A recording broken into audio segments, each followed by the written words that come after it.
Assalamualaikum, selamat pagi pemirsa Radar Story. Ketemu lagi dengan saya Erwin di pagi hari ini yang alhamdulillah pagi ini ditemani tamu saya, sahabat saya yang luar biasa, teman istimewa, Ibu Nina Marlina ya Bu ya? Iya.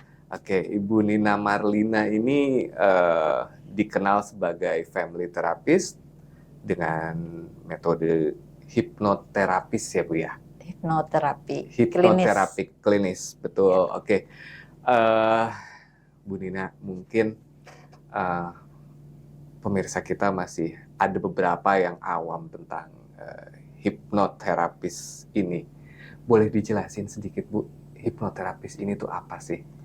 Oke, hipnoterapi itu berasal dari dua kata, hipnosis dan terapi.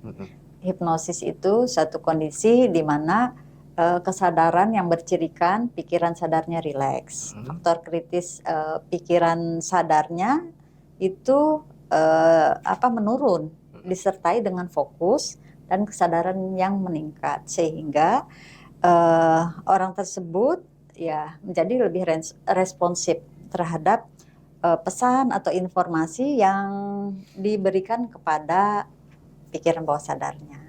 Nah, kalau terapi itu menggunakan metode atau teknik tertentu yang tujuannya terapeutik. Gitu. Kondisi-kondisi seperti apa sih Bu sekiranya yang bisa atau perlu dilakukan hipnoterapis? Hipnoterapi. Kalau hipnoterapis itu orangnya. Ya. Ada banyak hal yang pasti berkaitan dengan emosi, pikiran, dan perilaku. Perilaku seperti apa? Ada banyak.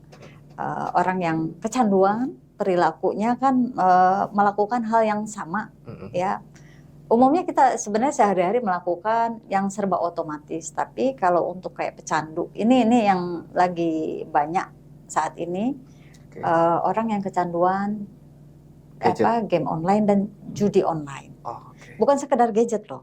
Gadget banyak orang yang kecanduan gadget, tapi lebih kepada apa yang dia lakukan sehari-hari yang membuat sebenarnya dia terkungkung di situ, bahkan terjebak masuk ke lubang yang sama setiap hari.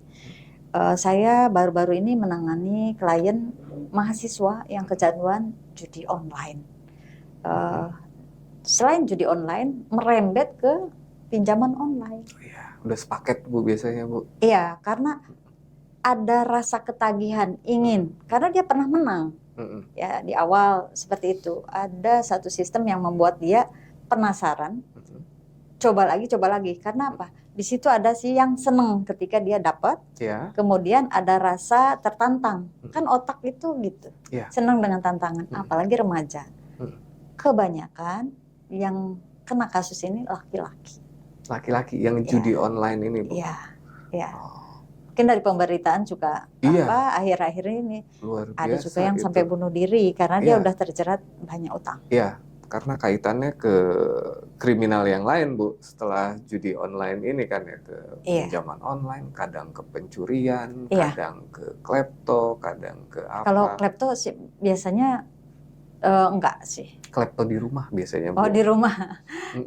Mungkin mencuri, lebih kepada mencuri atau mengambil dia karena butuh uang untuk deposit. Dia harus deposit kalau mau main. Jadi pernah klien saya itu awalnya deposit 100.000 karena dia mahasiswa, dapat transferan dari orang tua, dia langsung deposit, kemudian dia main dapat 1 juta. Siapa yang nggak senang dapat 10 kali lipat.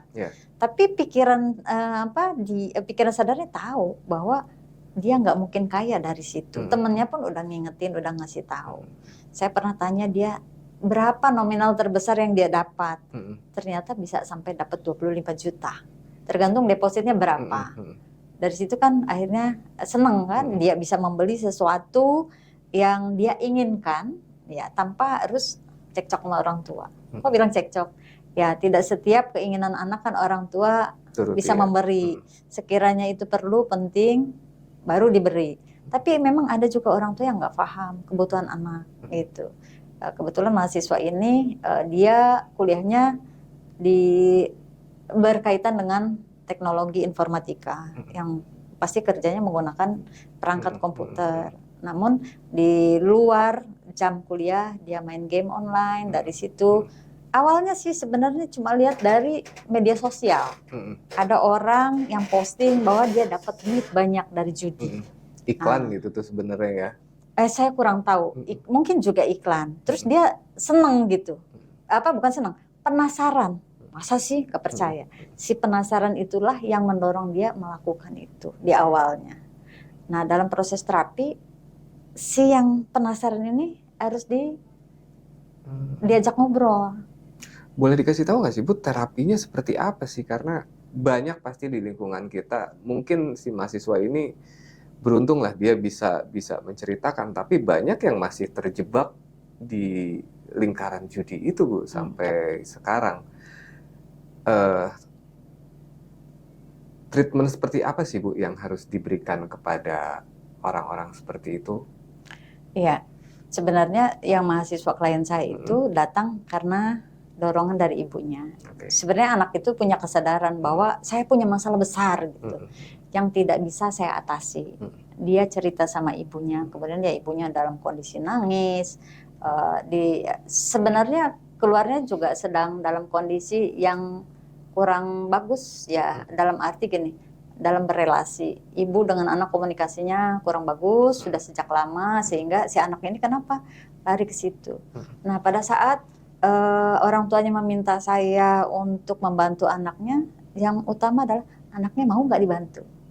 Seringkali orang tua tahu anaknya punya persoalan nih, punya masalah yang cukup besar, tapi belum tentu anaknya mau. Atau bisa jadi sumber masalahnya orang tua. Gitu. Maka kalau persoalan anak, orang tua harus hadir. Gitu. Saya harus menggali informasi yang sebanyak-banyaknya terkait dengan ini dari orang tua atau pengasuh utamanya. Walaupun dia sudah mahasiswa. Karena perilaku anak ini orang tua lah yang lebih mengenali. Gitu. Dan ketika anak itu saya bantu, ya prosesnya ya seperti ini, ngobrol. Ada form yang harus diisi, persoalan dia saat ini apa. Karena harus jelas, ya. Terus apa yang secara fisik apa yang terganggu itu juga. Karena kalau klien ini pola tidurnya berubah, kayak kalong. Orang waktunya tidur, dia melek.